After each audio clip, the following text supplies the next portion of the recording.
South ఇండియాలోనే biggest sorry store మన Varahi silks మన విజయవాడ ఎంజీ రోడ్ లో డిసెంబర్ 4వ తారీఖున ఘన ప్రారంభం.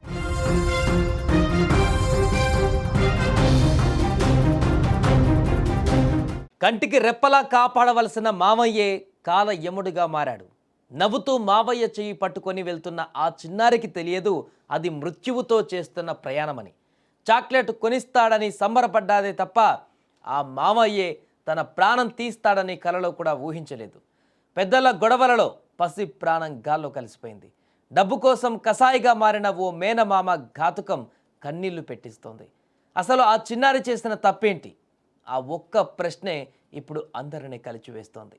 శ్రీ సత్యసాయి జిల్లా తలుపుల మండలము గౌకన్నపేటకు చెందిన గంగాధర్ కుమార్ హర్షవర్ధన్ బుధవారం ఉదయం అదృశ్యమయ్యాడు. ఆందోళన చెందిన తల్లిదండ్రులు అదే రోజు సాయంత్రం పోలీసులకు ఫిర్యాదు చేశారు.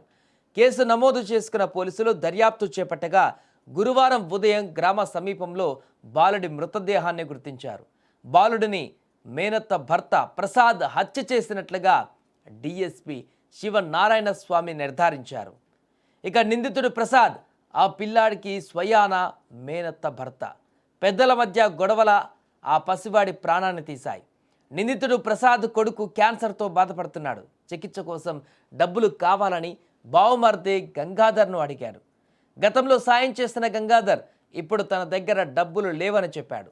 అంతే, ఆ మాట ప్రసాద్ మనసులో విషయాన్ని నింపింది. నాకు డబ్బులు ఇవ్వవా, నీ కడుపు కోత మిగులుస్తా అని కక్ష పెంచుకున్నాడు. ఆ కోపాన్ని బావమార్ది మీద చూపించలేక అభం శుభం తెలియని మేనల్లుడిని టార్గెట్ చేశాడు.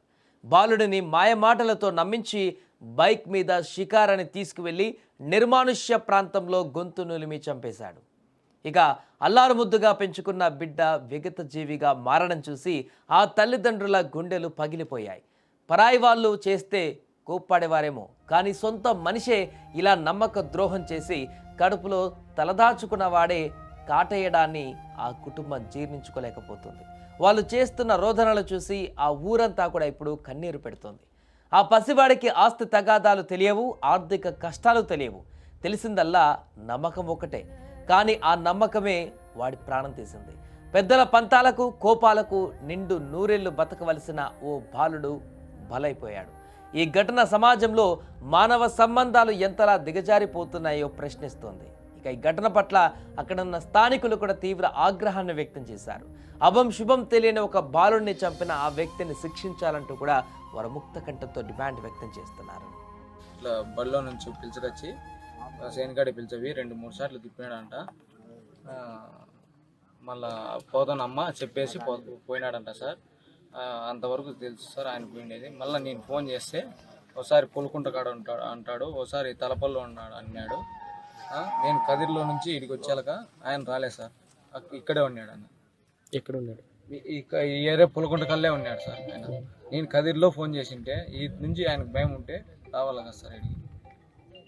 వాళ్ళు తండ్రి తల్లి ఇద్దరు చెప్తున్నది ప్రకారం అదేవిధంగా అంగన్వాడీ స్కూల్లో వాళ్ళ అబ్బాయి ఎక్కడ అంగన్వాడీ స్కూల్ వెళ్తున్నారో అంగన్వాడీ స్కూల్లో ఎంక్వైరీ చేయడం అనేది జరిగింది. దాంట్లో ప్రసాద్ అనే వ్యక్తి గత 2 నెలలుగా కూడా అబ్బాయిని ఫాలో చేస్తున్నట్టు, అంటే కంటిన్యూస్గా వెళ్ళి కలవడము, అంటే దాంట్లో అంటే ఈ వ్యక్తి ఎవరు ప్రసాద్ మన ఎవరిని సస్పెక్ట్ చేస్తున్నాం వాళ్ళు మూర్తిపల్లి కదిరి టౌన్ చెందిన వ్యక్తి.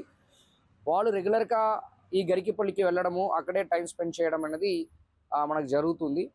దీని వెనక ఏముందని కొన్ని ఎంక్వైరీ తండ్రిని అడుగుతున్నప్పుడు, గంగాధర్ని అడుగుతున్నప్పుడు, ఎవరు హర్షవర్ధన్ అబ్బాయి చిన్నపిల్లలు చనిపోయారో వాళ్ళు తండ్రిని అడుగుతున్నప్పుడు, ఎందుకు ఈ ప్రసాద్ లాగా తిరుగుతున్నట్టు అడుగుతున్నప్పుడు, ప్రసాద్ వాళ్ళు కొడుకుకు కూడా ఆ బ్లడ్ క్యాన్సర్ ఉన్నట్టు, దానికి గంగాధర్ దగ్గర ఫినాన్షియల్ సపోర్ట్ అడిగినట్టు, దానికి మనం ఉన్న వరకు సపోర్ట్ చేశాను, దాని తర్వాత చేయలేకపోయాము, అది కూడా కారణాలుగా ఉన్నట్టు మనకి వాళ్ళు గంగాధర్ ఇన్ఫర్మేషన్ ఇస్తున్నారు. సో ఈ కేసు ఈ సస్పెక్ట్ ఎవరున్నారో వాళ్ళని కూడా మాక్సిమం ఈ రోజు లోపలికి మనం అదుపులో తీసుకుంటాము.